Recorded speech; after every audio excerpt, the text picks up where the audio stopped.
All right. So, hello, Gabriela. Thank you again for agreeing to be on Talks with Toss. I'm really excited. Before we get started, I want you to go ahead and introduce yourself to the audience.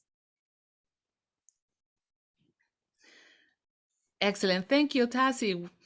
Everybody, welcome. My name is Gabriela Mueller Mendoza. I'm a mother of two Gen Zs. These are people who were born somewhere between 99 and above. So there's are two teenagers at home, and they teach me a lot of good stuff. I live in Switzerland, in Bern, in the capital of Switzerland, though originally I come from a small town, Mexico City. So I've been already here 25 years, and since then working with sports. Amazing, amazing. So, tell us a little bit of your backstory. What led to that involvement in coaching and training and public speaking? How did that come about? Yeah, so this all started back in the 90s when I was starting my career in technology, because actually my background is really by university formation is computer engineering. So Mhm. I invested the first 10, 12 years of my career in technology. And I remember at some point in my career knowing that there was something missing. Like, it was not exactly covering all my needs, my wants, and my passions. And I wanted to discover that. And at some point, I went to my manager. This is a big blue chip company that I work for now in the 90s. I go back to him and I said, something is off.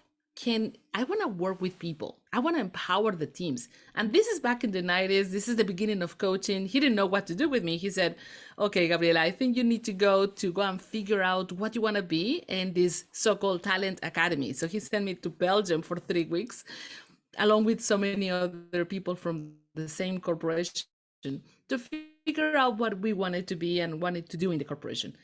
So I Yeah. tell you something, Tassie, I got off that Monday morning, November, rainy day in the woods in Belgium. And there are three people standing there, two men and a woman, and they were executive coaches. And they were there to empower us and train us, inspire us, and teach us public speaking and negotiation skills and people skills and managerial skills and leadership. And I thought, I want to be that. I don't know how that is called, but I want to be that. And I figured out that was executive coaching. I go back to my manager and I said, okay, great, Peter. I know what I want to do. Peter says, I have no clue what I need to do for you to become a public speaker, a communications coach, an executive coach. So I decided to do something that, if you're watching this, if you're listening to this, and you know that there is a transformation in your career that needs to be happening because you're not fulfilled, is draw strategy. Back at that time, I wish I had known more and better, because I took a leap of faith and I just within 3 months and I said, okay, I'm just going to leave technology and go. Though nowadays, I think it's proven now in these pandemic times where it's good to have two careers, right? So Oh, draw yeah. strategy, draw strategy. So I started then doing public speaking at first, went to polish some of my skills, use something that I would recommend you and your audience, Tassie, anybody trying to even attempting to go into public speaking, to Mhm. go and really train with people who can give you genuine feedback. And at that time, I did it with Toastmasters, which is a global organization, nonprofit. You can check it out on the web, toastmasters.org. And I started polishing some of the skills that really pay off in your career, which is public speaking. Mhm. At some point, I got certified in London. At that time, I'm already living in Europe. I'm already based in Central European places where it was easy access to these certifications. Nowadays, they're available worldwide and even digitally. At that time, I needed to get certified in London. I wanted to work in English. Mhm. So I've been working now 10 years as a coach for corporations. And then one day, the International Olympic Committee knocks on my door and says, we need you to go and do this amazing 3 days seminar in Miami, because the coach that was supposed to go Mhm. has canceled. And this is just few days before the Wow. date. And I had the opportunity to decide whether or not I was going to jump in or not. I was so glad I did. Yes, because then that led Yeah. to a series of events.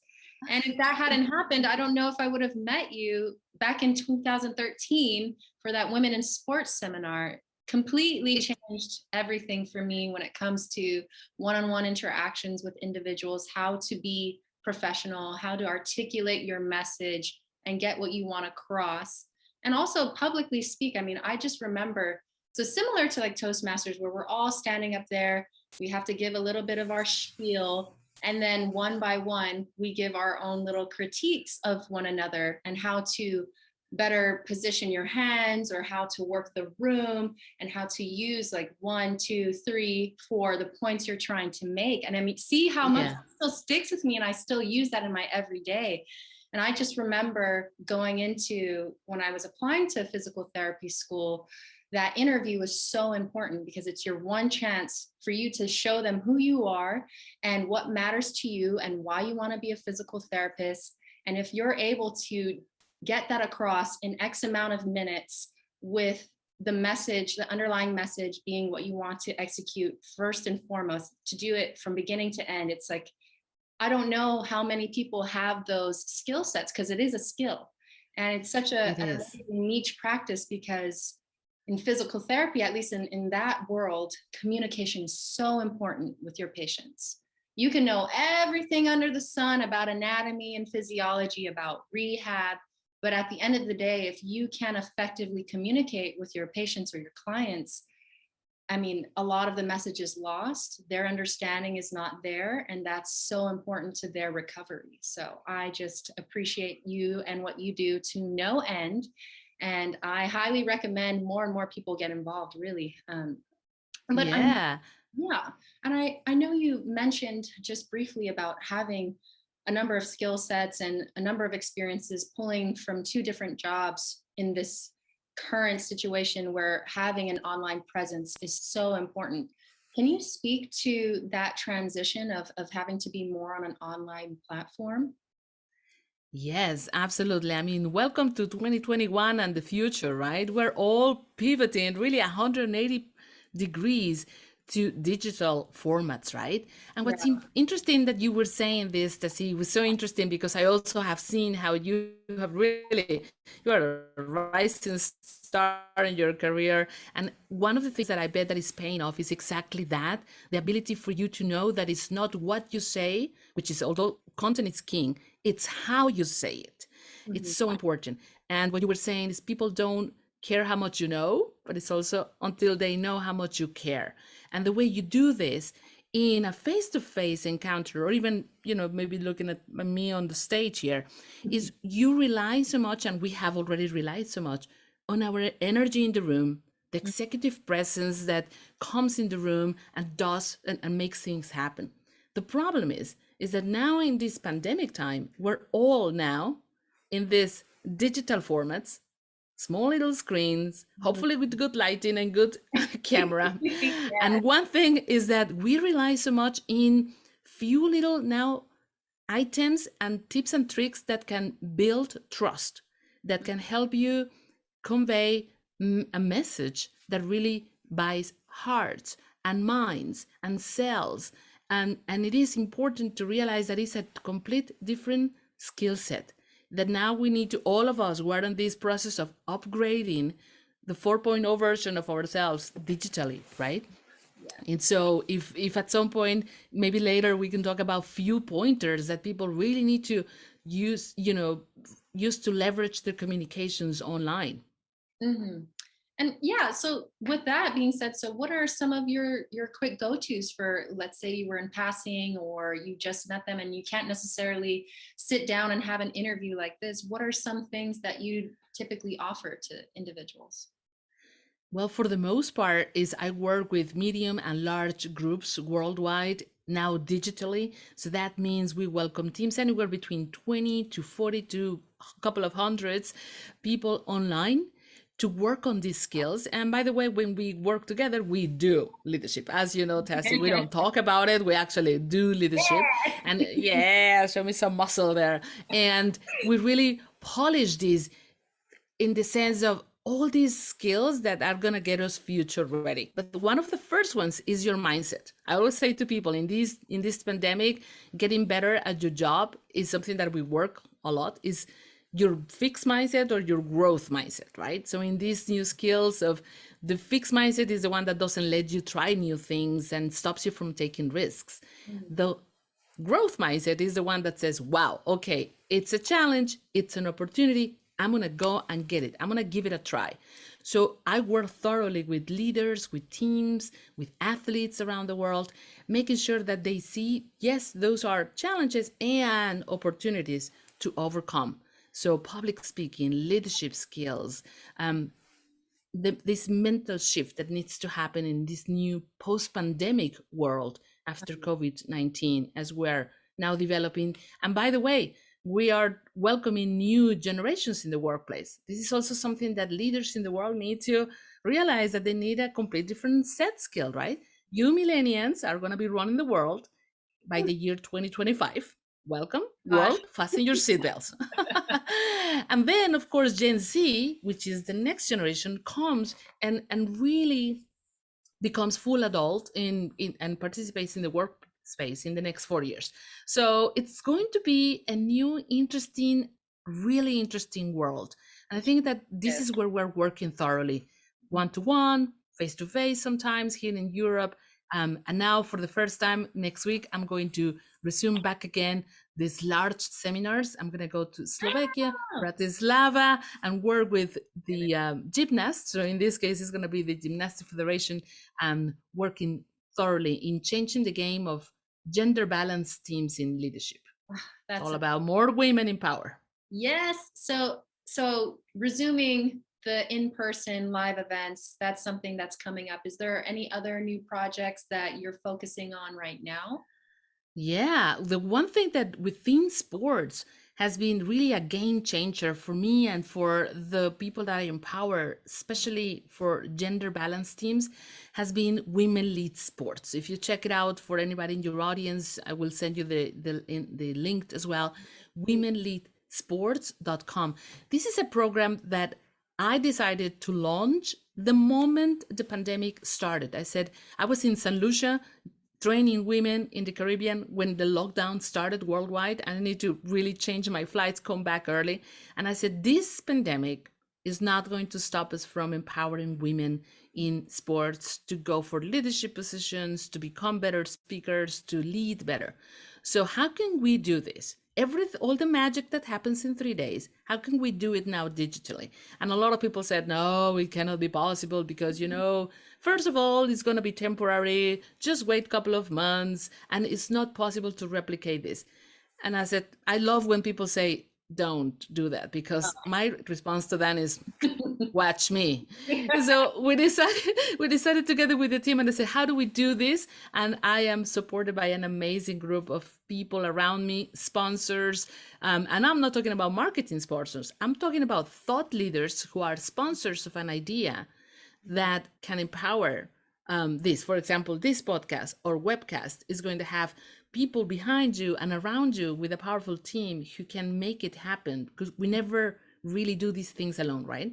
So now this program not only has already met expectations, has already exceeded expectations this year, has had one of the best years in business worldwide, but also more women have been elected, promoted, and won seats in the last congresses and elections in sports than ever before that have gone through the program.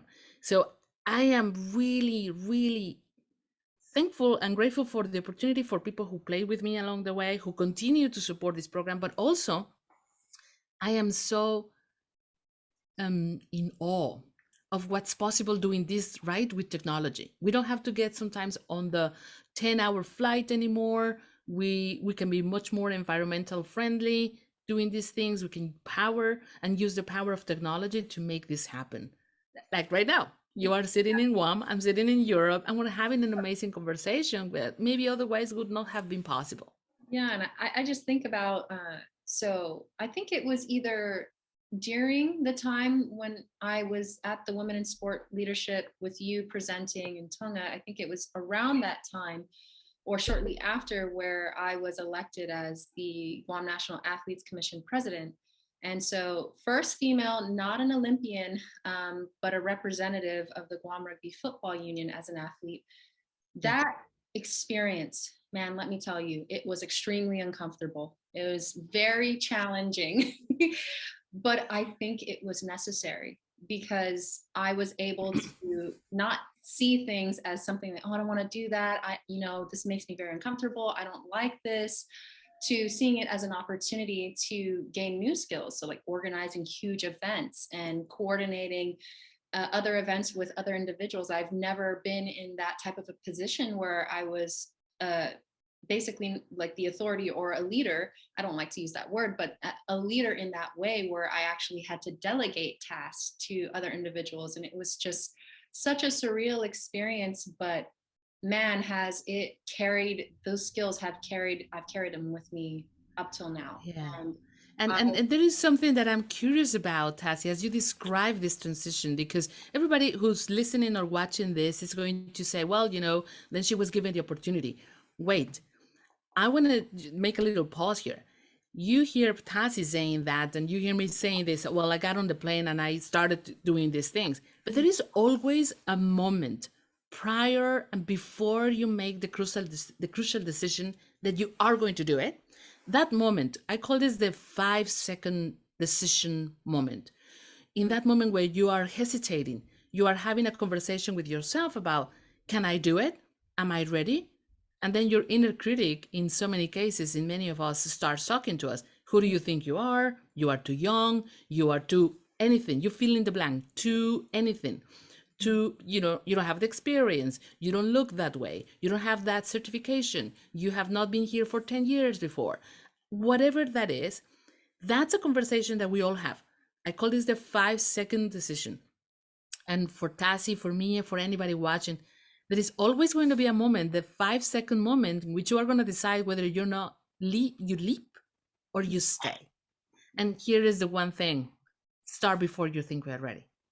Always go. Start before you think you're ready. Because if you're waiting, my friend, and this is for anybody, especially women in the audience, you know what I'm talking about. We wait until all the chips are aligned. We have a perfect day. We feel super ready. We have the credential. We have a great hair day. And then we say, when that happens, then I'll go. Well, guess what? You're probably going to always be waiting if you're waiting for the right moment. So the right moment is now, and take the chance. So in that moment, Tassie, I'm sure when those opportunities showed up, there were moments of doubt and hesitation, and yet you decided to leap. So I'm curious about to hear maybe one of the moments where you had that, because your audience, I think it's important that they understand that it takes that. I feel like I'm being interviewed now. But that moment actually came when I applied to PT school. So prior to that, I had never lived anywhere else besides Guam. And so moving to the East Coast in the US was a huge transition for me in and of itself.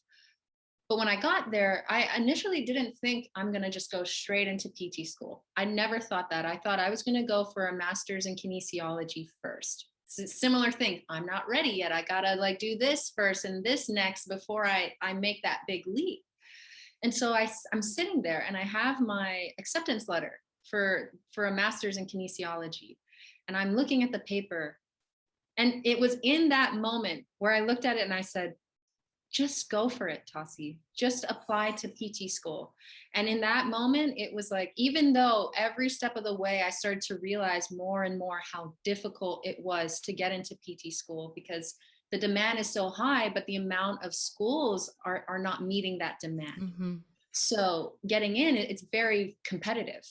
And as I was going through it, it was like, if I thought about those things prior to making that decision, prior to just saying, just do it. Don't even start thinking, don't put it in your mind that it might not work out, and just taking every day one step at a time. What do I need to do? Checking things off the list and realizing like those risks are so important. It changed everything for me.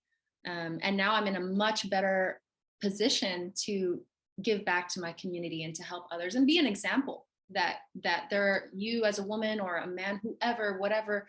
And I'm older too. I'm 29, older compared to those who are applying to PT school now. And so it was definitely this whole talk in my head that I had to just shut down immediately. And I mean, every day I still do that.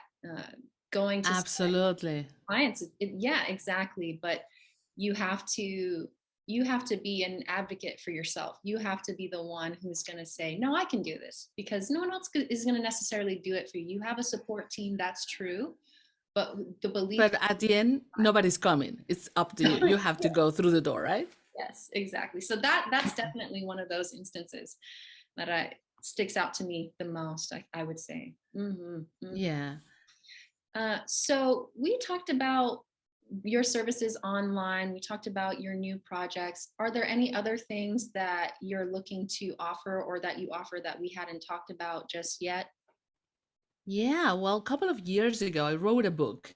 This is something that, it was had been in my mind for a while.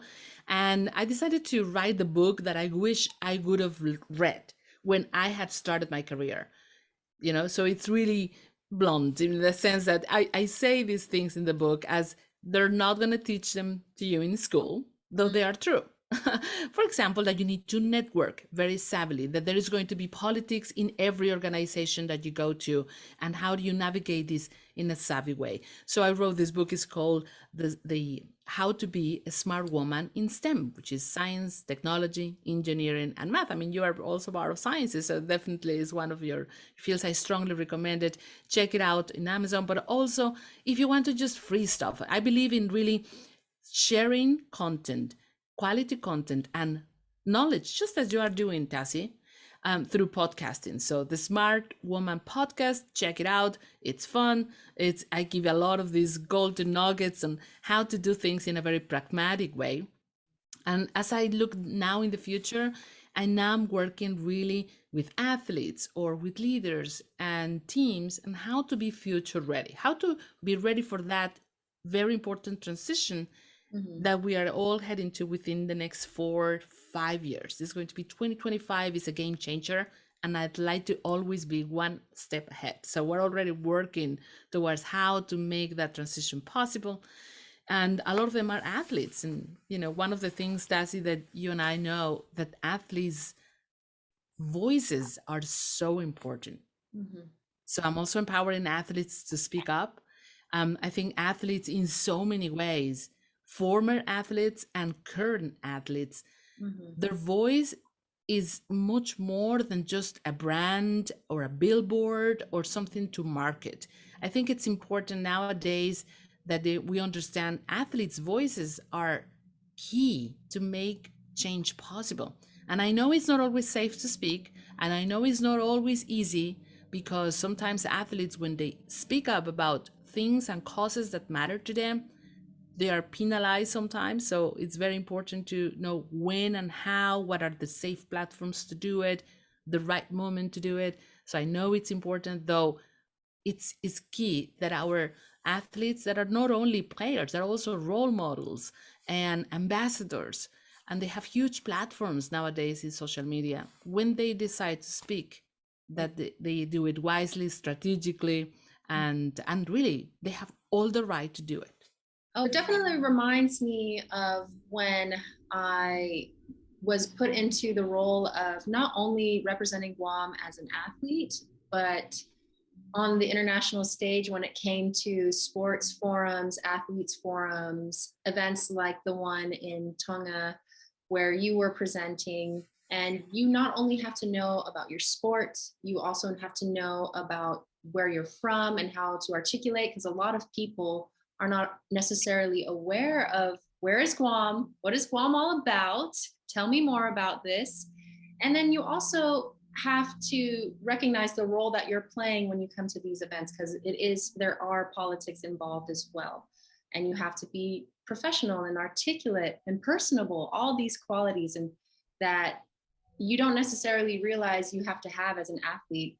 And then for some it's more natural, for others you have to work at it, and I definitely felt like I had to work at it over the years.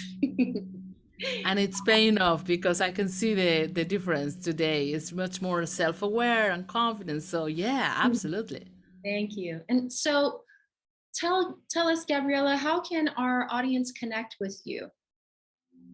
That would be really great. So depending where you are in the world, you can check out two different links, gabrielamueller.com, which is, I'm sure is going to be displayed in the webcast notes or in the podcast notes. And also for anybody into sports, womenleadsports.com, all together, women lead sports, women in sports. At the same time, I do want to say it has been so successful that at the moment we have all these programs for this year completely, we have waiting list. Oh, We're really looking forward to even, I know, is it all full for the rest of the year? I've got until February next year. So we're really looking forward to, one, expanding the team. We'd like to make sure that this knowledge that is so important for the world of sports is available in different languages. So one of the focus here is to certify people using this content and now spread it into the world to really certify them to that they do it in Arabic, in Japanese, Chinese, in so many other languages that are so needed that we almost have that barrier that we cannot get there to those places because of language barriers. So we're going to get rid of that, and do check them out. And of course, toastmasters.org, you know what it is all about. You mentioned it before. It helps you. This is a non-profit. Anybody who wants to be a better speaker and communicator, check it out, toastmasters.org. And I did my homework. There are some chapters in Guam. So yeah, I looked it up. So it's very easy. Once or twice a month, you go and give 5-minute speeches with people from different walks of life who give you genuine feedback. It doesn't get better than that. oh no, it does not. Well, thank you again so much for coming on. I have just one more very important question for you. Yep. What is your favorite muscle? Oh, well, oh my God. So this is where I get my coaching experience goes. The shortest bridge to create a relationship with one another is smile. So mine is the zygomaticus major. How about that one? Is the one responsible for the best curve in my body, which is the smile. Oh, I love that. Best curve in my body. The best curve in my body is my smile. Is the zygomaticus major. Oh, I love it. I love that answer. You can steal that from me if you want it as an idea. Yes. Isn't it beautiful? This Yes. one here that is responsible to pull up those muscles to make a smile. So that Perfect. one. Perfect. And Gabriela, really amazing content and information. And I can't wait to share all of the websites and your book, your podcast to everybody here on Guam and whoever else is listening out there in the world, so they can learn a little bit more from you and those you've taught along the way. Thank you. Thank you, Tassie. Thank you for all of you, and go for it. Whatever right. you want, you are cooking, don't overthink. Go for it. Thank you, Tassie. All righty. Bye-bye.